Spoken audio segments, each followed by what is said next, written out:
Bes, I'm sorry talaga. Hindi ko Bes. talaga nasagot yung tawag mo. Nasaan Gumagawa ka? ko ng thesis eh. Actually, bukas na yung pasahan nito. Yari na nga ako kay ma'am eh. Ano ba yan? Wrong timing pala, Bes. Bukas na lang, Bes. Bes. Bes. Ba't napatawag ka ha? May ginagawa ka ba? Sorry sa abala. Hindi, okay lang. Hindi, Bes. Magpapasama lang sana ako. Kasi, tignan mo, nagpa-reband ako. Parang ang pangit ng gawa. Tsaka, nagpatattoo ako. Parang hindi bagay. Bes, ang ganda mo. Actually, bagay sa'yo. Alam mo, matagal ka naman na maganda eh. Diba? Bes, thank you, Bes, ha. Lagi ka nandyan. Pinaka-feel mo talagang special Sabi ako. sa'yo eh, mahalin mo muna yung sarili mo bago ka magmahal ng iba. Tignan mo. Worth it. Sobrang worth it mo. Bes, sorry sa abala, ha, pero thank you. Hindi.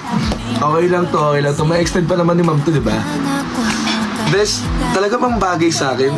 Baka, samahan mo na lang ako. O sige, kita tayo. Saan mo pumunta? BGC? Tara. BGC tayo. Sagot ko na.